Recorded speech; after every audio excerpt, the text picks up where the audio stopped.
Vijayawada Saikrishna missing కేసులో SIT బృందం దర్యాప్తు చేస్తోంది. ఉదయం సాయికృష్ణ ఇంటికి వెళ్లి కుటుంబ సభ్యుల స్టేట్మెంట్స్ తీసుకున్నారు. ఆ తర్వాత పోలీస్ కమాండ్ కంట్రోల్ రూమ్ కు తీసుకెళ్లారు. ఘటన జరిగిన రోజుకు సంబంధించి కాల్ రికార్డ్స్ పరిశీలించనున్నారు. పోలీసుల వైర్లెస్ కమ్యూనికేషన్ వివరాలు కూడా సేకరించనున్నారు. కంట్రోల్ రూమ్ లాగే లాగ్ బుక్స్, డ్యూటీ రికార్డ్స్ తనిఖీ చేశారు. Command control centre CC footage ను కూడా పరిశీలించనున్నారు.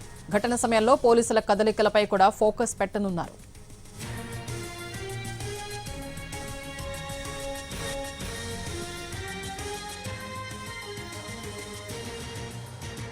ఇదే అంశానికి సంబంధించి మరింత సమాచారం సాయికృష్ణ నివాసం నుంచి మా ప్రతినిధి వినయ్ అందిస్తారు. వినయ్,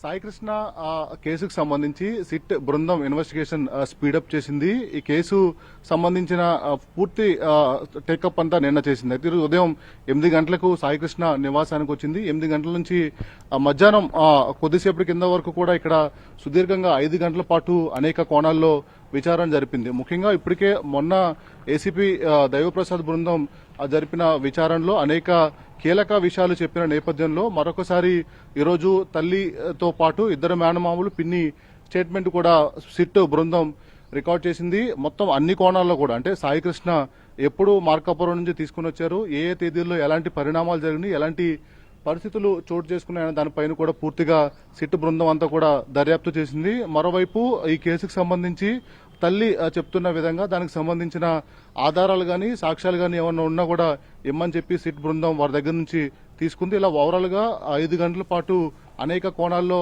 దర్యాప్తు చేశారు. వాళ్ళ స్టేట్మెంట్ కూడా రికార్డ్ చేశారు. దాంతో పాటు అటు మొన్న ఎవరైతే ఏసీపీ దైవప్రసాద్ బృందానికి సంబంధించిన విచారణకు సంబంధించి ఇచ్చిన స్టేట్మెంట్, ప్రస్తుతం మళ్లీ తీసుకున్న స్టేట్మెంట్ కూడా రెండు కూడా కోట్ చేస్తూ కూడా విచారణ జరిపినట్టు కూడా మనకు తెలుస్తా ఉంది. ఇలా అనేక కోణాల్లో మొత్తం విచారణ అంతా కూడా జరిగింది. ప్రస్తుతం ఇదే నివాసంలో ఉదయం 8 గంటల నుంచి కొద్దిసేపటి కింద వరకు కూడా విచారణ జరిపారు. అక్కడి నుంచి పూర్తిగా స్టేట్మెంట్ అంతా కూడా రికార్డ్ చేసుకున్న అనంతరం సిట్ అధికారులు ఇక్కడ నుంచి విజయవాడలో ఉన్న కమాండ్ కంట్రోల్ రూమ్ కి వెళ్లిపోయారు. అక్కడి నుంచి తర్వాత కార్యకలాపాలన్నీ కూడా జరపబోతా ఉన్నారు.